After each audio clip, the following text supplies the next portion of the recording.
जन साथियों, स्वागत है आप सभी का एक बार फिर से। उम्मीद है दोस्तों आप सभी बेहतरीन होंगे और आप सभी की तैयारी बहुत शानदार चल रही होगी। तो दोस्तों जीके जिसके आज ये दूसरा वीडियो है आपके लिए। मैं 10 क्वेश्चन डेली लेकर आता हूं और ये 10 क्वेश्चन बहुत इंपॉर्टेंट होते हैं। आप किसी भी एग्जाम, चाहे वो यूपी ट्रिपल सी का हो, यूपीएसआई हो, यूपी बीड हो, टेट का कोई भी एग्जाम देना चाहते हैं, अगर आपके एग्जाम में जीएस के क्वेश्चन आते हैं या जैसे टेट में इन्वायरमेंट के क्वेश्चन आते हैं, ठीक है, और अगर आप टेट भी आता है, अगर आप बड़े एग्जाम मतलब ऊपर लेवल का दे रहे हैं टेट, ठीक है, तो आपके लिए बहुत इंपॉर्टेंट हो जाएगा ये वीडियो। ठीक है, मैं लगातार आपको यूपी ट्रिपल सी और यूपीएसआई और कई प्रीवियस ईयर क्वेश्चन लगातार दे रहा हूँ। चलिए बिना देरी की शुरुआत करते हैं। दोस्तों यही कहूँगा, वीडियो पसंद आए वीडियो पूरा देखें। 10 में से आपका स्कोर कितना रहता है जरूर देखें। आज क्वेश्चन मैंने थोड़े बड़े लिए हैं, लेकिन आप क्वेश्चनों को देखेंगे समझेंगे तो क्वेश्चन बड़े नहीं है, बस आपको समझना है।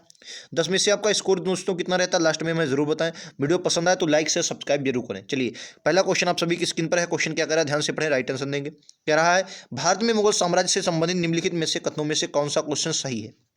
कथन आपको सही है। कथन एक कह रहा है, पानीपत का द्वितीय युद्ध के साथ अकबर के शासन और उसके क्षेत्रीय विस्तार की शुरुआत हुई। आप सभी को पता है 1556 में जब द्वितीय युद्ध होता है, 1556 में पानीपत का द्वितीय युद्ध होता है। युद्ध किसके किसके मध्य हुआ तो आप सभी को पता है, हेमू विक्रमादित्य जी कहा जाता था, हेमू वर्सेस अकबर के मध्य आता है। ये अकबर के बीच ये युद्ध हुआ था, पानीपत का दूसरा युद्ध। हालांकि इसमें हेमू जीतने वाला ही था, लेकिन कहीं से एक तीर आकर गिरा और हेमू के लग गया, इसलिए अकबर की विजय हुई। और द्वितीय पानीपत का युद्ध है और उसी से अकबर के शासन और उसके क्षेत्रीय विस्तार की शुरुआत होती है, 1556 में हुआ था। तो ये आपका कथन बिल्कुल सही है। कथन भी क्या कह रहा है कि हल्दी घाटी का युद्ध अकबर के शासनकाल के दौरान जून 1576 में लड़ा गया एक ऐतिहासिक युद्ध था। तो इस क्वेश्चन का राइट आंसर क्या हो जाएगा, ये युद्ध कब लड़ा गया तो क्या बोलेंगे, 18 जून 1576 में ये लड़ा गया। तो यानी कि ये भी बात बिल्कुल सही है, हल्दी घाटी का युद्ध हुआ था, याद रखेंगे, मेवाड़ के महाराणा प्रताप और मुगल सम्राट अकबर के बीच हुआ था। ये भी बात आप सभी को उम्मीद है पता होगी। ठीक है, तो ये आपके दोनों कथन सही हो जाएंगे, तो ए और बी दोनों। हालांकि क्वेश्चन बड़ा नहीं था, लेकिन कथन निष्कर्ष वाला था। ठीक है, आप लोग समझ गए होंगे। नेक्स्ट क्वेश्चन पर चलते हैं। ये लीजिए आपका दूसरा क्वेश्चन, पॉलिटी का क्वेश्चन, यूपीएसआई में आया हुआ क्वेश्चन है। क्वेश्चन कह रहा है, भारतीय संविधान का अनुच्छेद 149 किससे संबंधित है।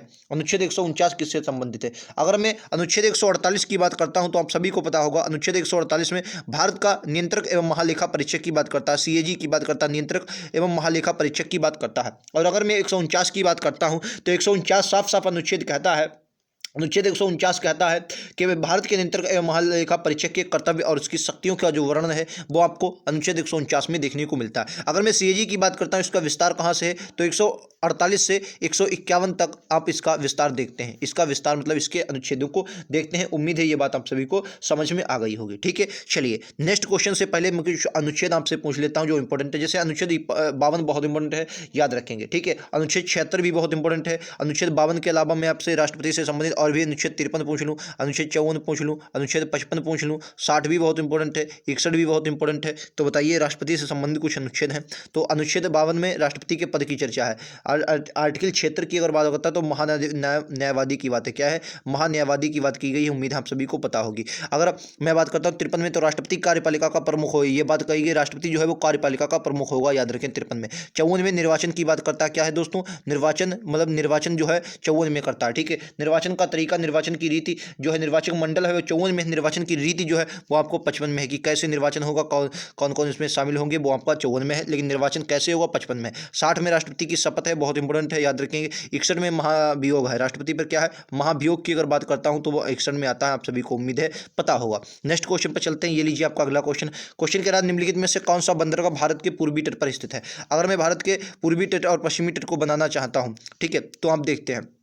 ठीक है, तो यहाँ पर कई इंपॉर्टेंट बंदरगाह के साथ पहाड़ियाँ भी आपको देखने को मिलती है। जैसे अगर मैं पूर्वी बंदरगाह की बात करता हूँ, मतलब कह रहा कि भारत के पूर्वी पर स्थित है, तो आपको याद है कामराज बंदरगाह जो है, कामराज ये पूर्वी तट पर स्थित प्रमुख बंदरगाह, और ये कहाँ पर पड़ता है तो याद रखेंगे चेन्नई में पड़ता है। कहाँ पर दोस्तों, ये आपका चेन्नई में देखने को मिलता है। ये भी बात उम्मीद है आप सभी को पता होगी। अगर पूर्वी तट के और भी प्रमुख बंदरगाह की बात करता हूँ तो मैं पूर्वी तट के और भी प्रमुख बंदरगाह की बात करते हैं। जैसे हल्दिया बहुत इंपॉर्टेंट है, आपके एग्जाम में पूछा जाएगा। हल्दिया हो गया, कोलकाता आपका पता है, कोलकाता हो गया, कोलकाता। पारादीप उड़ीसा का है, बहुत इंपॉर्टेंट है, पारादीप आपका हो गया, ये भी आपका बंदरगाह है। विशाखापट्टनम आंध्र प्रदेश में, याद रखेंगे, विशाखापट्टनम तो कई बार एग्जाम में पूछा जाता है, ये भी याद रखें। काकीनाडा बहुत इंपॉर्टेंट है, काकीनाडा कहाँ है, ये भी पूर्वी तट पर है, काकीनाडा हो गया। उसके बाद मछलीपट्टम जिसे बोलते थे, मछलीपट्टम में मसूलीपट्टम पूछा जाए, वो भी आपका याद रखेंगे इंपॉर्टेंट है, जो आपके पूर्वी तट पर पड़ते हैं। मछलीपट्टनम। ठीक है, चलिए अगले क्वेश्चन पर चलता हूँ। ये लीजिए आपका अगला क्वेश्चन। क्वेश्चन अगला क्या कह रहा है कि यदि किसी अर्थव्यवस्था में मुद्रास्फीति नियंत्रण बढ़ रही है तो केंद्रीय बैंक क्या कर सकते हैं। देखो मुद्रास्फीति मतलब दोस्तों होता क्या है। मुद्रास्फीति एक ही शब्द आपको याद रखना है, मुद्रास्फीति मतलब क्या होता है, महंगाई।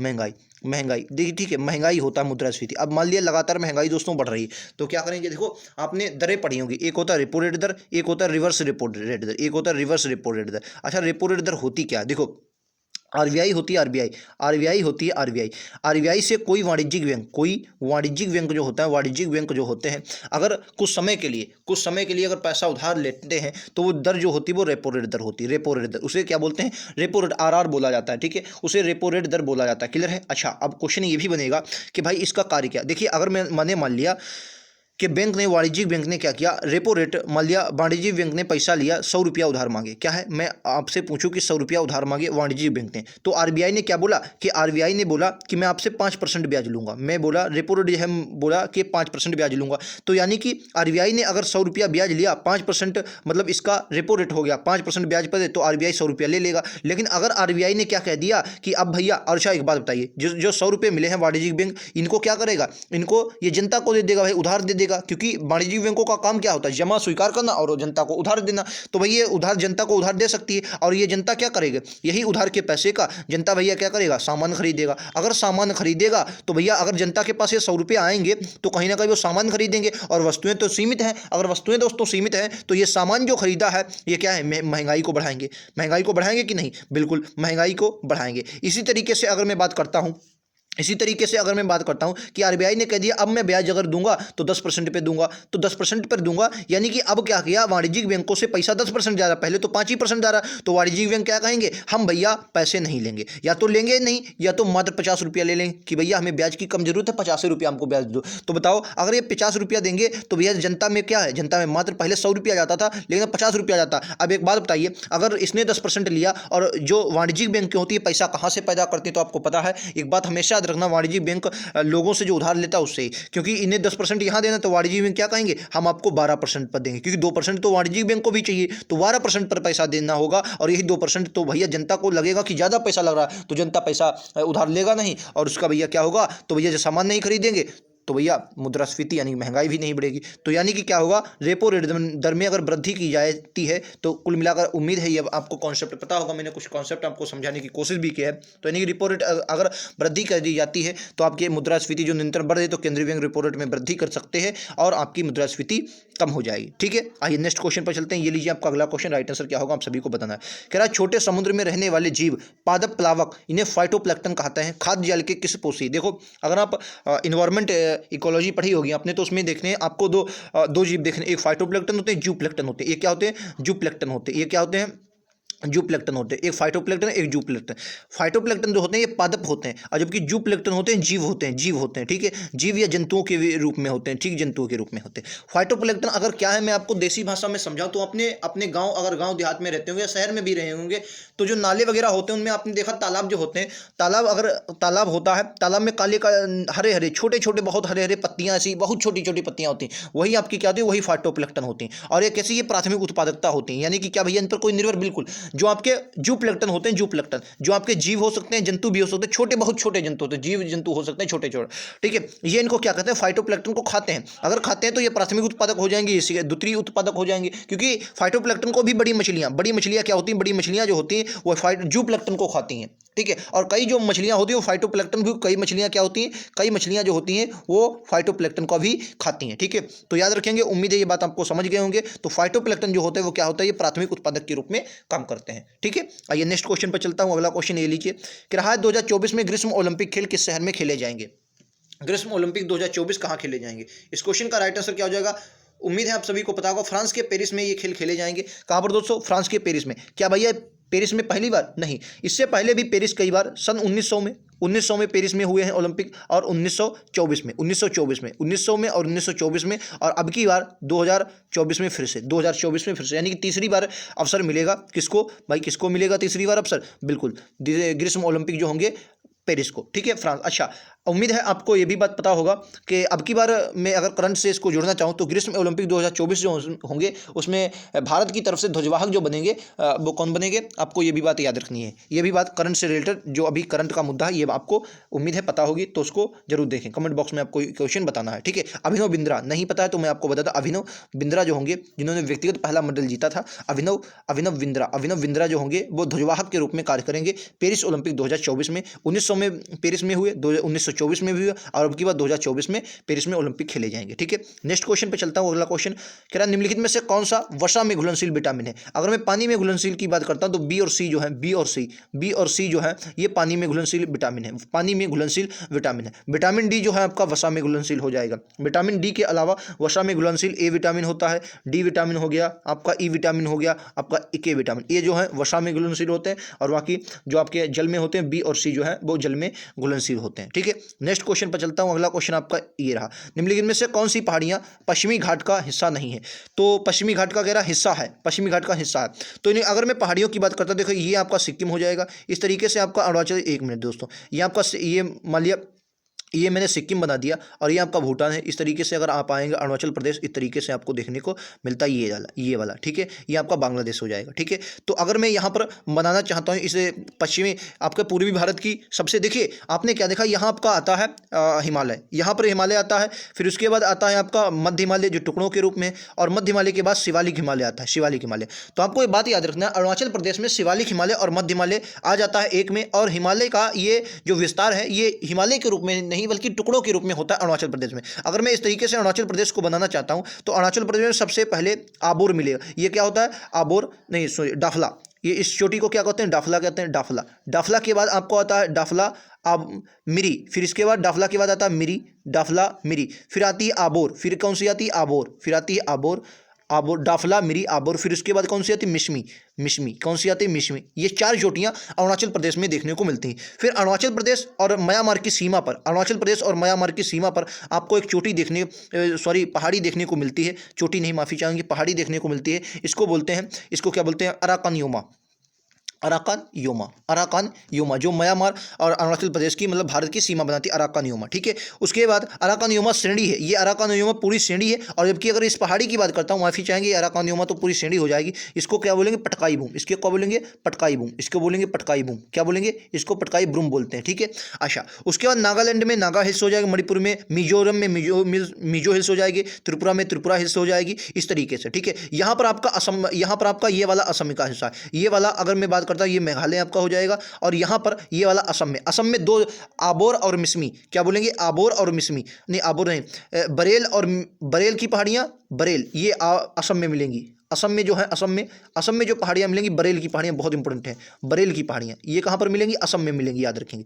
मेघालय में 3 पहाड़ियाँ बहुत इंपॉर्टेंट है, याद रखेंगे। सबसे पहले गारो, इधर आपको मिलेगी गारो, ठीक है। बीच में आपकी खांसी के बना देता हूँ तो खांसी, और इधर आपके सबसे लास्ट में जयंतिया, ठीक है। ये आपकी कहाँ की चोटी है, तो याद रखेंगे दोस्तों, ये आपकी कहा कि अरुणाचल प्रदेश वाले पूर्वी भारत की चोटियां हो जाएंगी, ठीक है। तो उम्मीद है आप लोग समझ गए होंगे। तो क्वेश्चन ने क्या पूछा है कि रहा है पश्चिमी घाट का हिस्सा नहीं है, तो आपकी पश्चिमी घाट का कह रहा हिस्सा है, तो अन्नामलाई पश्चिमी घाट का हिस्सा है। आइए इसको भी समझ लेते हैं, अन्नामलाई मतलब किस तरीके से हिस्सा है। देखिए ये आपका पश्चिमी घाट आ जाता है, ये आपका पश्चिमी घाट और इधर पूर्वी घाट, ठीक है, ये आ जाता है। यहाँ पर अगर आप चोटियों के रूप में आते हैं इस तरीके से, मैं आपको कुल मिलाकर इस तरीके से ऐसे आप जाएंगे तो इस तरीके से आपका जो मिलेगा ये आपका मिलेगा नीलगिरी, ठीक है। नीलगिरी आपको पता है, नीलगिरी जो चोटी है, नीलगिरी पहाड़ी है, इस पर पूर्वी घाट और पश्चिमी घाट आकर मिलते हैं। और इसकी सर्वोच्च चोटी की अगर बात करता हूँ, इसका सर्वोच्च पीक की बात करता हूँ तो दोदा बेटा आपको याद रखना है, कौन सा हो जाएगा, दोदा बेटा आपको याद रखना है, ठीक है। अच्छा, यहाँ पर आपका एक दर्रा पड़ता है जिसको पालघाट दर्रा बोलते हैं। कौन सा दर्रा है दोस्तों, पालघाट दर्रा। ये किसके,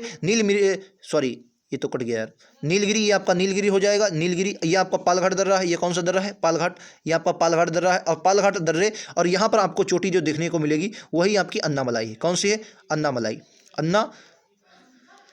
अन्नामलाई, वही चोटी आपकी कौन सी, अन्नामलाई, ठीक है। यही चोटी आपकी अन्नामलाई है। तो याद रखेंगे, कई बार एग्जाम में पूछेगा नीलगिरी और अन्नामलाई के बीच कौन सा दर्रा है, तो क्या बोलेंगे, पालघाट दर्रा पड़ता है। याद रखें, ये जो दर्रा पड़ता है वो पालघाट दर्रा पड़ता है। उम्मीद है आप सभी को समझ में आया होगा, ठीक है। नेक्स्ट क्वेश्चन पर चलते हैं, ये लीजिए आपका अगला क्वेश्चन।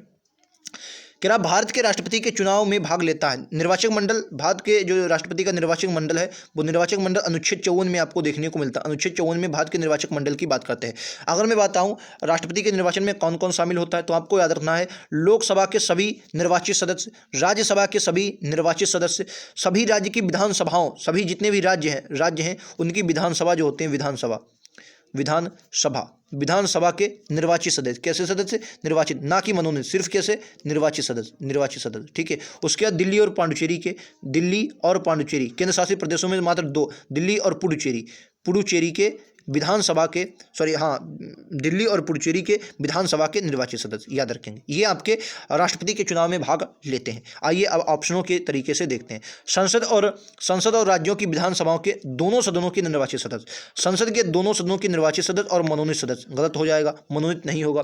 केवल संसद के दोनों सदनों के निर्वाचित सदस्य, केवल संसद के नहीं, संसद के दोनों सदनों के और विधानसभाओं के निर्वाचित और मनोनीत सदस्य, गलत है, मनोनीत सदस्य भाग नहीं लेते। तो इसलिए क्या होगा? संसद और राज्यों की विधानसभाओं के द्वारा दोनों सदनों के निर्वाचित सदस्य ही भाग लेते हैं। ऑप्शन नंबर ए, ठीक है, इस क्वेश्चन का right answer, option number A इस क्वेश्चन का राइट आंसर होगा। ठीक है। आइए अगले क्वेश्चन पर चलते हैं। ये लिए आज का लास्ट क्वेश्चन। कह रहा हूं सलवाई की संधि कब हुई थी, किस वर्ष हुई थी? अंग्रेजों और मराठाओं के बीच जब आंग्ल मराठा युद्ध चल रहे थे तो उसमें कई संधियां हुई। जैसे मैं सबसे पहले अगर बात करता हूं सूरत की संधि आपसे पूछी जाती है, ठीक है, पुरंदर की संधि पूछी जाती है, ठीक है, सालवाई की संधि पूछी जाती है। जैसे सूरत की संधि की अगर बात करता हूं, सूरत की संधि तो कब हुई? तो आप बोलेंगे 1775 में सूरत की संधि हुई। पुरंदर की संधि अगर पूछूं, पुरंदर की संधि कब हुई? तो पुरंदर की संधि कब बोलेंगे? पुरंदर की संधि जो हुई 1776 में पुरंदर की संधि हुई। और एक बासीन की संधि बहुत इंपॉर्टेंट है, बासीन की संधि कब हुई? तो 1802 में बासीन की संधि हुई, याद रखेंगे।